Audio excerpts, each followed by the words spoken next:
All right, excited to get going. Obviously we went through, the guys got here in July. Started, once school started, we could practice 4 hours a week with them. So I thought they were really good. They had a good summer.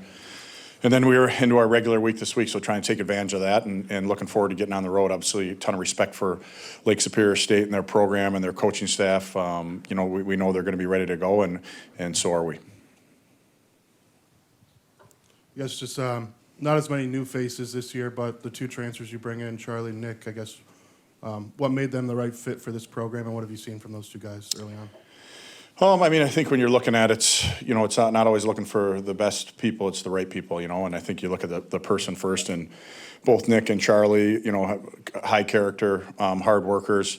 Nick played in a good conference, played a lot of minutes, and, we're looking for him to really help us on the back end. He's a guy that can kill penalties and play against other top players. He's shown that in a good conference. And then Charlie's a kid, I got a chance to coach before, so there's a familiarity there. And, I think there's a really good hockey player in there.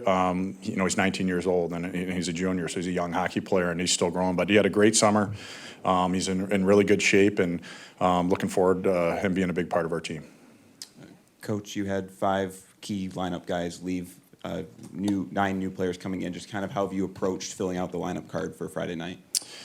Yeah, every team, right? You lose guys, and the expectation is new guys come in. I think there's 2 ways to look at it: is the group of guys that are returning needed to improve this summer and get better, and they've definitely done that in the weight room, and they look like they've taken a step. And we're going to find out. Turn the scoreboard on here on Friday and see what it looks like. But it's been super competitive. That's what we want with our lineup. And I think our team is similar in the sense that depth is going to be a strength. And we got a lot of guys that can go into different spots. And the nice thing is for how we do things is you want to play, you got to go out and earn it. And that's been the mindset of our group. And but yeah, we're excited about all the new guys coming in. We think they can help us, and we're going to find out soon. And what do you remember about last year's series against Lake Superior? Well, it was the night we obviously officially named it, after Ron Mason. I thought it was pretty awesome, and just the way the schedule laid out and his impact on college hockey, his impact on Lake Superior State hockey, and obviously then Coach Comley being his captain there. And so that whole tie-in was good. And I think they're a really well-coached team, and I think early in the season, everyone, there's no exhibition games, you're going right into it, so you got to be ready to go. And I thought there was definitely times where they put us in tough spots, and our goaltending had to play well. And so yeah, I think you expect a lot of the same, right? Both teams haven't played a official game yet, so it should make for a fun weekend. You've always talked about wanting to play your best hockey as the season progresses. So what do you hope to see in this opening series from the guys? Yeah, I think for us, it's less about obviously structure is important, and we want to play with structure and system, but to us, it's our identity, right? We want to make sure that when we come out and play, that we're playing the game the way we want to play, and we've certainly tried to practice that way, and I feel like we have, and now we got an opportunity to do it in the game.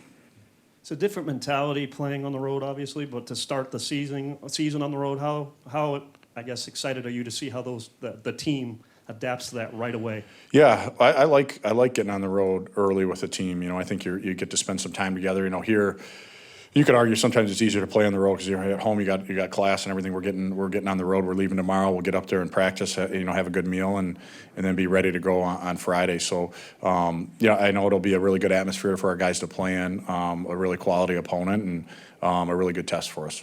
You also played at Lake Superior State. Is this your first time going back to go to the rink and stuff? And if so, what kind of college Adam Nightingale stories will the team be hearing? Yeah, I don't know if they want to hear those, but yeah, it's a special place. I look at my just where I grew up. I grew up in Sheboygan. Really, I watching Lake Superior is kind of where my brothers and I fell in love with college hockey. And when they really had it going, they won in '88, won in '92, lost in the finals in '93, and won in '94. And those were really the formative years of my brothers and I really developing a passion and a goal to play college hockey. And if we didn't go to a game there, we would go into my parents' bedroom and listen on the radio. That's how big fans we were. So to get a chance to play there was awesome. And I get back there, I have a ton of friends up there. And so in the summer, I get up there and hang out and fish and golf, whatever.